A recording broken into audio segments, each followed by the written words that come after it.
Hi friends, सभी को good evening, नमस्कार, जय हिंद। तो चलिए क्लास को स्टार्ट करते हैं। आज का हमारा टॉपिक है सिद्ध साहित्य। तो चलिए ज़्यादा से ज़्यादा लाइक शेयर एंड सब्सक्राइब कीजिएगा, मेरे वीडियो को सपोर्ट कीजिएगा। तो सिद्ध साहित्य, सिद्ध का शाब्दिक अर्थ होता है साधना द्वारा सिद्धि प्राप्त करना। सिद्ध का शाब्दिक अर्थ क्या होता है? सिद्ध का शाब्दिक अर्थ साधना द्वारा सिद्धि को प्राप्त करना।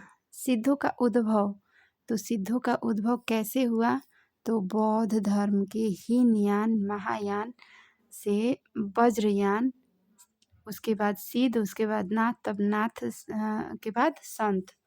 तो बौद्ध धर्म दो भागों में विकसित हुआ। कौन कौन से? तो हीनयान और महायान। तो महायान से फिर वज्रयान का, और वज्रयान से सिद्ध का, और सिद्ध से नाथ का, और नाथ से संत मत का विकास हुआ। आगे देख लेते हैं सिद्धों का समय। सिद्धों का समय है 8वीं से 13वीं शताब्दी। सिद्धों का समय क्या है? 8वीं से 13वीं शताब्दी। और सिद्धों का प्रभाव जनता पर विक्रम की 10वीं शताब्दी तक रहा। सिद्धों का प्रभाव जनता पे कब तक रहा? तो 10वीं शताब्दी तक।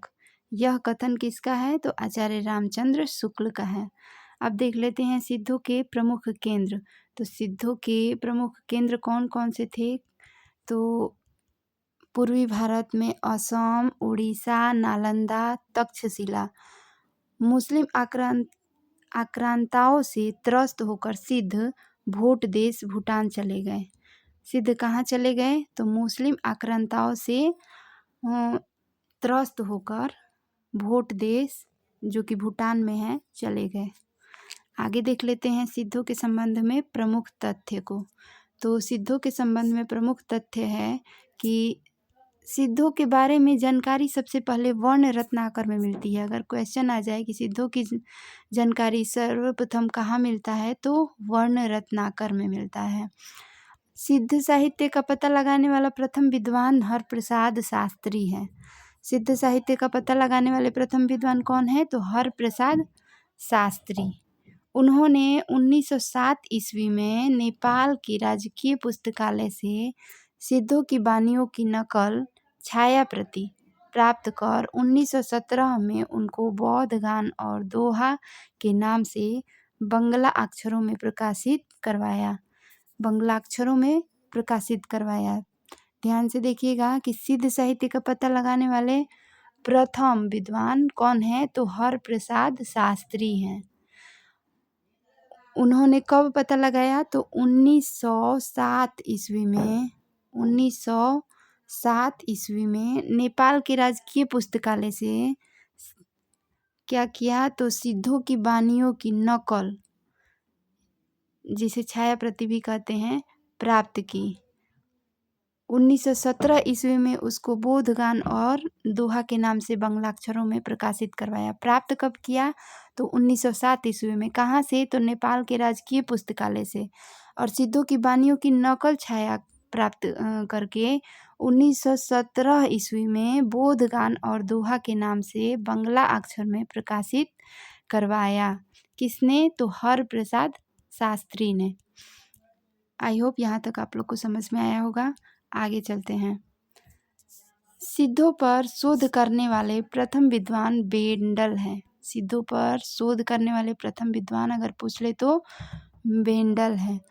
और अन्य विद्वान कौन कौन से हैं? तो सांकृत्यायन, धर्मवीर भारती और प्रबोध चंद्र बागची। सांकृत्यायन हिंदी काव्यधारा 1945 ईस्वी में, धर्मवीर भारती सिद्ध साहित्य 1968 ईस्वी में, प्रबोध चंद्र बागची दोहा कोश का संपादन करवाया। तो ये थे सिद्धों पर शोध करने वाले विद्वान। अब देख लेते हैं सिद्धों की संख्या। तो सिद्धों की संख्या 84 मानी जाती है। सिद्धों की संख्या अगर पूछ ले कितने, तो 84। कालक्रम की दृष्टि से प्रथम सिद्ध तो सरहपा, और कालक्रम की दृष्टि से अंतिम सिद्ध तो मत्स्येंद्रनाथ। अंतिम सिद्ध कौन थे? कालक्रम की दृष्टि से प्रथम सिद्ध तो सरहपा और अंतिम सिद्ध थे मत्स्येंद्रनाथ। साधना की दृष्टि से सिद्धों में सबसे ऊंचा स्थान किसका था? तो साधना की दृष्टि से सिद्धों में सबसे ऊंचा स्थान था लुइपा का। पांडित्य की दृष्टि से सर्वश्रेष्ठ सिद्ध कौन थे? तो पांडित्य की दृष्टि से सर्वश्रेष्ठ सिद्ध थे कढ़पा। और सबसे ज़्यादा रचना करने वाले सिद्ध कवि कौन थे? तो कढ़पा। सबसे ज़्यादा रचना की, सिद्ध साहित्य में सबसे ज़्यादा रचना किसकी मिलती है? तो कढ़पा की। और पांडित्य की दृष्टि से सर्वश्रेष्ठ भी यही थे। और इनकी टोटल रचना कितनी है? तो 74। कढ़पा के टोटल रचना, सिद्ध साहित्य की रचना 74।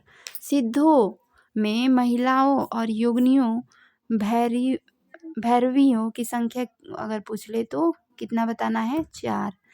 सिद्धों में महिला योगिनियों की संख्या कितनी थी? तो 4 थी। और चारों का नाम, तो पहली थी मणिभद्रा, दूसरा मेघलापा, तीसरा कनकलापा और चौथा लक्ष्मीकरा। ये चारों क्या थी? तो सिद्धों में महिला योगिनी या भैरवी थी। इनमें से शुक्ल जी ने मेघलापा का उल्लेख नहीं किया है। अगर पूछ ले कि सिद्धों में योगिनियों की संख्या अगर पूछ ले शुक्ल जी के अनुसार तो 3 बताना है, क्योंकि मेघलापा का इन्होंने उल्लेख नहीं किया है। सिद्धों को पाल राजवंश का संरक्षण प्राप्त था। अगर क्वेश्चन आए कि सिद्धों का संरक्षण, तो क्या बताना है? पाल राजवंश। संरक्षण किसका प्राप्त था सिद्धों को? तो पाल राजवंश का। और धर्मपाल के समकालीन कौन थे? तो सरहपा। धर्मकाल के समकालीन सरहपाद थे। सिद्ध साहित्य के आधार ग्रंथ, तो सिद्ध साहित्य के आधारभूत ग्रंथ कौन कौन है? तो एक तो है आदिकर्म प्रदीप, दूसरा है साधन समुच्चय, तीसरा है मंजूश्री मूलकल्प। ये तीनों ग्रंथ श्री पर्वत पर लिखे गए। कहाँ लिखे गए? श्री पर्वत पर लिखे गए। सिद्धों के संबंध में विद्वानों के कथन, तो सिद्धों के संबंध में विद्वानों के कथन है। पहला, सिद्ध साहित्य का महत्व इस बात में बहुत अधिक है कि उससे हमारे साहित्य के आदि रूप की जानकारी प्रामाणिक ढंग से प्राप्त होती है। यह कथन है राम कुमार वर्मा का। सिद्धों की कुछ रचनाएं अपभ्रंश में हैं। वह एक तो है अर्धमागधी अपभ्रंश के निकट ही है। इसे संध्या भाषा भी कहा जाता है, क्योंकि यह भाषा अपभ्रंश के संध्या काल में प्रचलित थी। ये कथन है शिव कुमार शर्मा का। सिद्धों की कुछ रचनाएं अपभ्रंश में हैं, वह अर्धमागधी अपभ्रंश के निकट ही हैं। इसे संध्या भाषा भी कहा जाता है, क्योंकि यह भाषा अपभ्रंश के संध्या काल में प्रचलित थी। यह कथन है शिव कुमार वर्मा का। यह कथन किसका है? तो शिव कुमार वर्मा का है। अब टिप्पणी, इस पर मुख्य टिप्पणियां हैं जो देख लेते हैं। पहला है कि सिद्ध की भाषा को संध्या भाषा मुनि अद्वै वज्र ने कहा।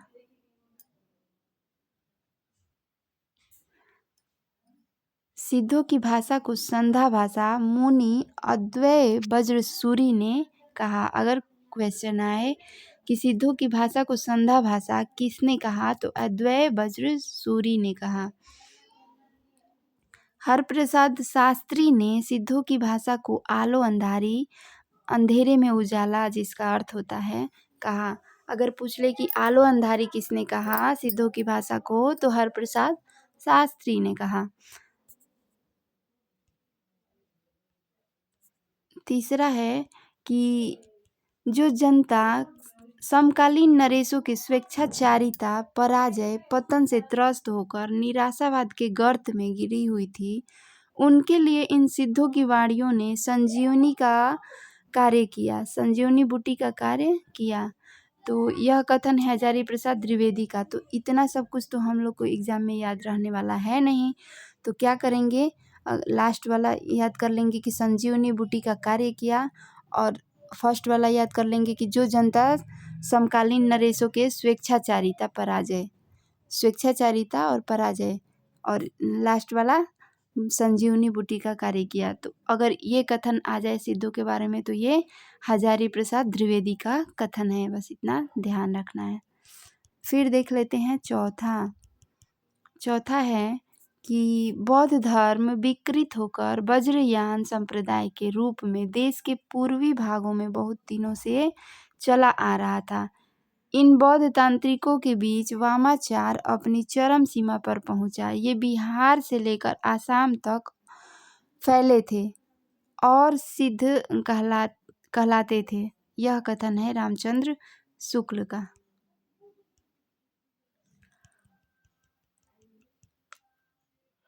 रामचंद्र शुक्ल का कथन कैसे याद रखेंगे, तो बौद्ध धर्म विकृत होकर वज्रयान संप्रदाय, इतना फर्स्ट का, और लास्ट का है कि बिहार से लेकर आसाम तक फैले थे। अगर ये कथन आ जाए तो फर्स्ट और लास्ट का कथन याद रखना है और मार देना है किस पे, रामचंद्र शुक्ल पे। अब देख लेते हैं कि सिद्धों की प्रमुख मान्यताएं या प्रवृत्तियां। तो प्रमुख मान्यताएं, पहला तो है कि सिद्ध निरीश्वरवादी थे। ये अपने नाम के साथ आदर सूचक पा का प्रयोग करते थे। पंचमकार की प्रवृत्ति, मत्स्य, मांस, मैथुन, मुद्रा, मध्य, ये पंचमकार की प्रवृत्ति थी इनमें। और सिद्धों के यहाँ महामुद्रा का तात्पर्य नारी संसर्ग से है। महामुद्रा का तात्पर्य क्या है, नारी संसर्ग से। सिद्ध अपने साथ वज्र, कुलिस व कमल रखते थे, जो क्रमशः लिंग और योनि का प्रतीक था। वज्र और कुलिस अपने साथ रखते थे। अगर पूछ ले कि कौन से, तो ये लगा देंगे सिद्ध।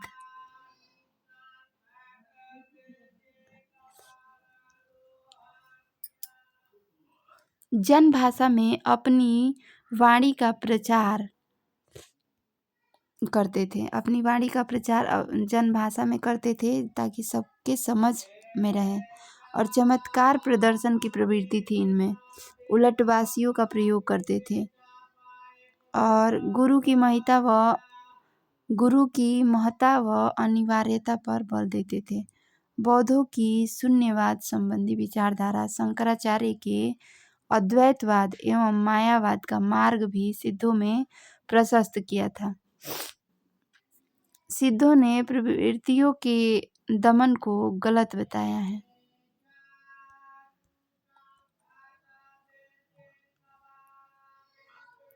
आगे देख लेते हैं कि इनमें वामाचार की प्रवृत्ति थी। योग साधना द्वारा शरीर की शुद्धि पर बल देते थे और नारी सहवास पर बल देते थे। बौद्धिक धर्म व ब्रह्मवाद पर उनका खंडन किया इन्होंने। जाति प्रथा एवं वर्ण व्यवस्था का प्रहार किया। इनकी भाषा प्रतीकात्मक, गूढ़ एवं रहस्यात्मक है। तंत्र साधना द्वारा सिद्धि प्राप्त करने पर बल देते थे। महासुखवाद में आस्था थी इनकी। अब देख लेते हैं कि प्रमुख कवियों की आरोही कालानुक्रम। तो सरहपा 769 ईस्वी, लोईपा 773 ईस्वी, सबरपा 780 ईस्वी, कर्णपा 820 ईस्वी, डोम्बीपा 840 ईस्वी, कुकुरीपा 840 ईस्वी। सिद्ध कवियों की गुरु शिष्य परंपरा। तो सिद्ध कवि कौन कौन से थे, यहाँ पे गुरु इनके कौन थे, तो ये देख लेंगे।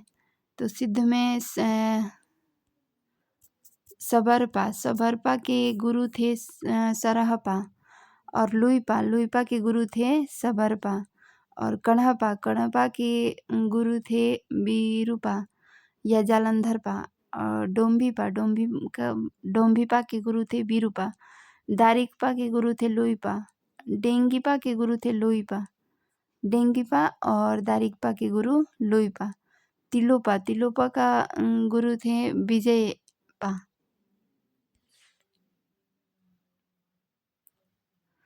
कुकरीपा के गुरु थे चरपटिया। अब देख लेते हैं कि सिद्ध कवि जो नाथों में भी गिने जाते हैं, तो इसको तो टिक के द्वारा समझेंगे। और चलिए स्टार्ट करते हैं। तो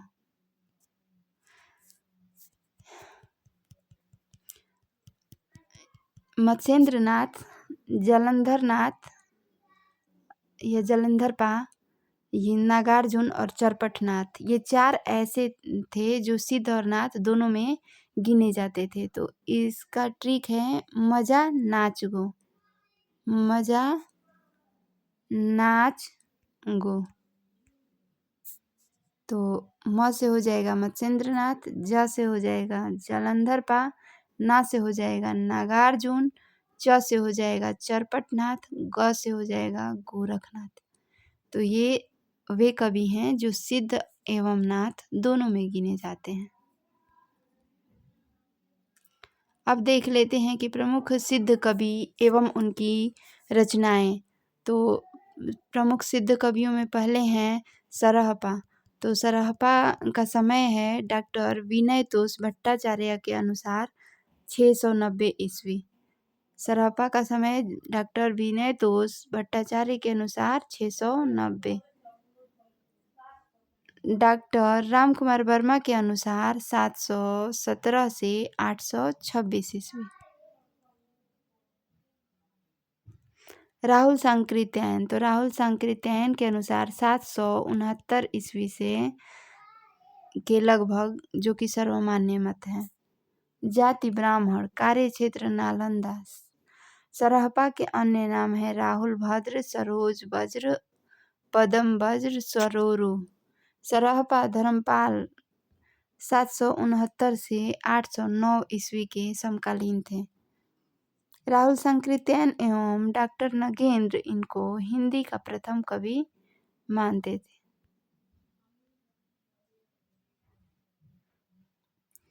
इनकी 32 रचनाओं का उल्लेख मिलता है, जिनमें से मुख्य हैं, कौन कौन से मुख्य हैं? तो दोहा कोश, शब्दकोश गीति, दोहाकोश, शब्दकोश गीति, चर्या गीति और कामकोश, अमृत वज्र गीति और डाकिनी वज्र गीति, ये इनकी प्रमुख रचनाएं हैं। तो दोहाकोश का संपादन करने वाले विद्वान हैं प्रबोध चंद्र बागची और राहुल सांकृत्यायन। इनकी चर्चित पंक्तियां देख लेते हैं। तो पंडित शैल सत्य बखानई, देवहि बुद्धि बसंत जानई। फिर दूसरा है जेहि मन पवन न संचरई, रवि शशि नाही पवेश।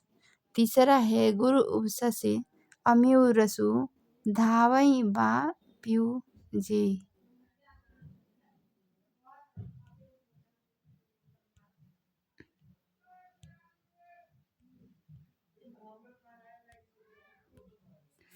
आप देख लेते हैं हिंदी में चौपाई एवं दोहा छंदों के प्रथम प्रयोक्ता सरहपा ही हैं। हिंदी में चौपाई एवं दोहा छंदों के प्रथम प्रयोक्ता अगर पूछ ले तो ये सरहपा ही हैं। आगे देख लेते हैं सरहपा के संबंध में आलोचकों के मत। तो सिद्धों में सरहपा सबसे पुराने सिद्ध हैं। सिद्धों में सबसे पुराने सिद्ध सरहपा हैं। इनका समय विक्रम संवत 690 है। ये कथन किसका है? तो रामचंद्र शुक्ल का। सिद्धों में पुराने बोले हैं सरहपा को और इनका समय बोले हैं 690। अब देख लेते हैं कि आक्रोश की भाषा का पहला प्रयोग सरहपा में ही दिखाई देता है। ये कथन है बच्चन सिंह का।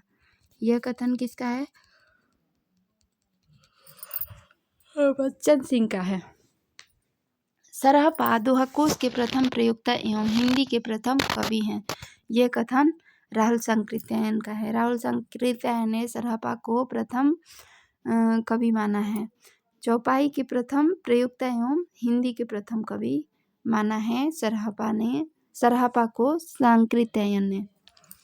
अब देख लेते हैं दूसरे कवि सबरपा।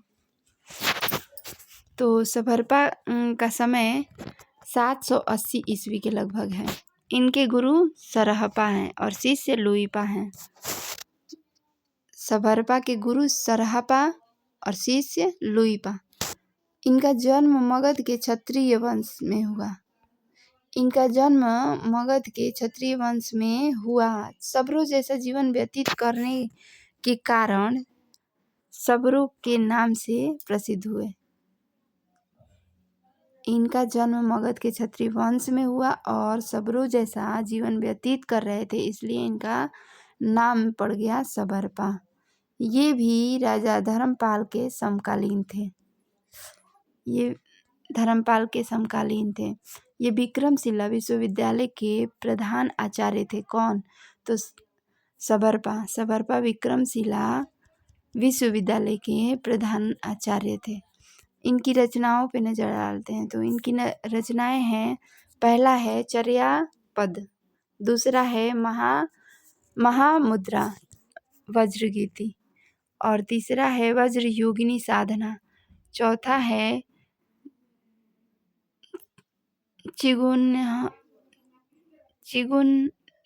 गंभीराचार्य गीति, पांचवा है शून्यता दृष्टि। अब देख लेते हैं चर्चित पंक्तियां। चर्चित पंक्तियों में है कि छाड़ू छाड़ू माया मोह विषम द्वंद्वोली, महासुखे बिलसंती सबरो लइपा गुण महोली। अब देख लेते हैं लुइपाद को। लुइपाद का समय है 773 ईस्वी के लगभग। लुइपाद का समय 773 ईस्वी के लगभग है और गुरु हैं सबरपा। ये भी मगध के शासक धर्मपाल के समकालीन थे। लुइपा भी धर्मपाल के समकालीन थे। इनकी रचना है बुद्धोदय, अभिसमय विभाग, लुइपाद गीतिक। अब इनके बारे में विशेष तथ्य देख लेते हैं। तो विशेष तथ्यों में है कि साधना की दृष्टि से सिद्धों में इनका स्थान सबसे ऊंचा माना जाता है। इनकी साधना से प्रभावित होकर उड़ीसा के तत्कालीन एवं उनके मंत्री उनके शिष्य हो गए थे, जो क्रमशः दारिकपा एवं डेंगीपा नामक से प्रसिद्ध हुए थे। कड़हपा ने चर्या विनिश्चय में लुइपाद को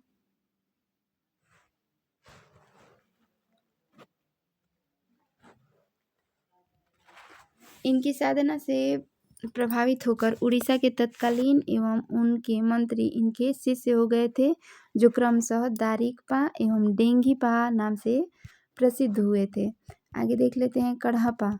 तो कड़हपा ने चर्या विनिश्चय में लुइपाद को सहज धर्म का प्रथम आचार्य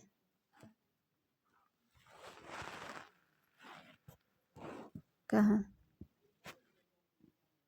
कड़हपा ने चर्या विनिश्चय में लुइपाद को सहज धर्म का प्रथम आचार्य कहा है।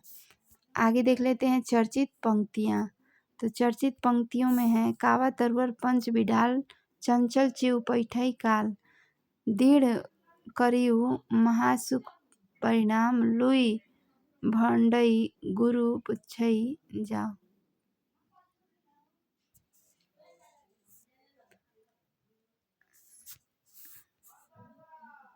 लुइपाद के संबंध में विद्वानों के कथन। प्रभावशाली सिद्ध होने के कारण सिद्धों में इनका स्थान प्रथम था। यह कथन है डॉक्टर रामकुमार वर्मा का।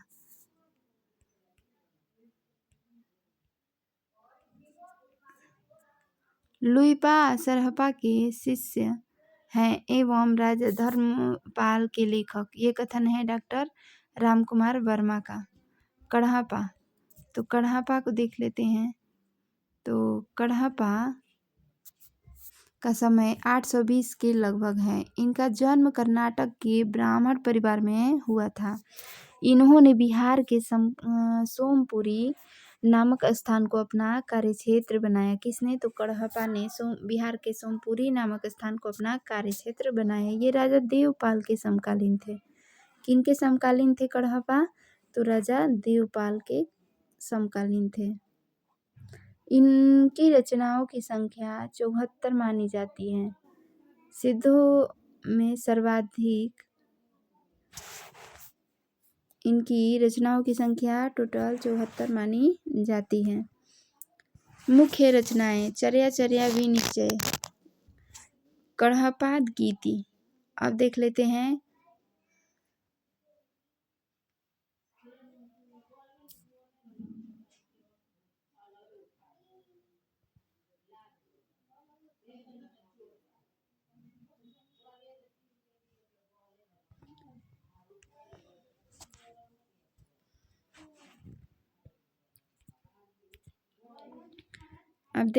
कढ़ापा के संबंध में विद्वानों के मत या कथन। कढ़ापा के उपदेश की भाषा तो पुरानी टकसाली हिंदी है, पर गीत की भाषा पुरानी बिहारी या पूर्वी बोली मिलती है। यह कथन है रामचंद्र शुक्ल का।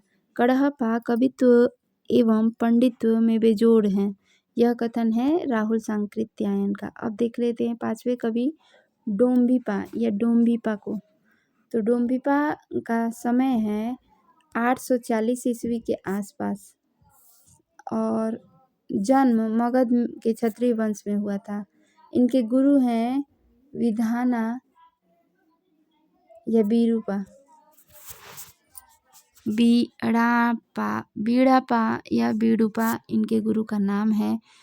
रचनाओं की संख्या 21 मानी जाती है। प्रमुख रचना है डोम्बी गीतिका, योगचर्या, अक्षर द्योतकोपदेश। डोम्बिपा सरस कवि हैं। सरसता के साथ उपदेशात्मकता भी है इनकी रचनाओं में। इनके काव्य की मुख्य विशेषता है क्या? तो उपदेशात्मकता। यह कथन है विश्वनाथ प्रसाद मिश्र का। बीरूपा समय है 840 के आसपास। बीरूपा का समय कितना है? तो 840 के आसपास है। साधना है साधना के केंद्र नालंदा है।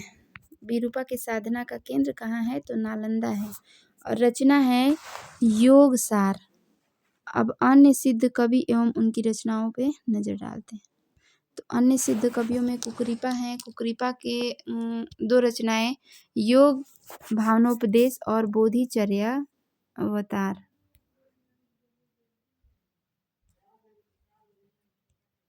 योग भावनोपदेश और चर्यापद यह कुकरीपा के 2 रचनाएं हैं। भुसुकपा के हैं बोधिचर्यावतार। कंबलपा की रचना है चर्या गीति। आर्यदेवपा के हैं कावेरी गीति। जयनंदीपा की रचना है तर्क मुंगरकारिका। जालंधरपा की रचना है विनय वियुक्त मंजरी गीति, ओंकार गीति।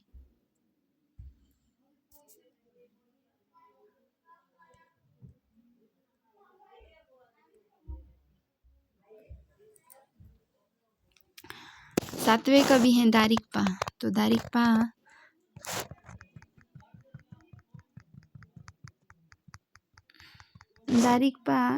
महागूढ़ तत्वोपदेश इनकी रचना का नाम है। आज की क्लास में बस इतना ही। थैंक यू, धन्यवाद।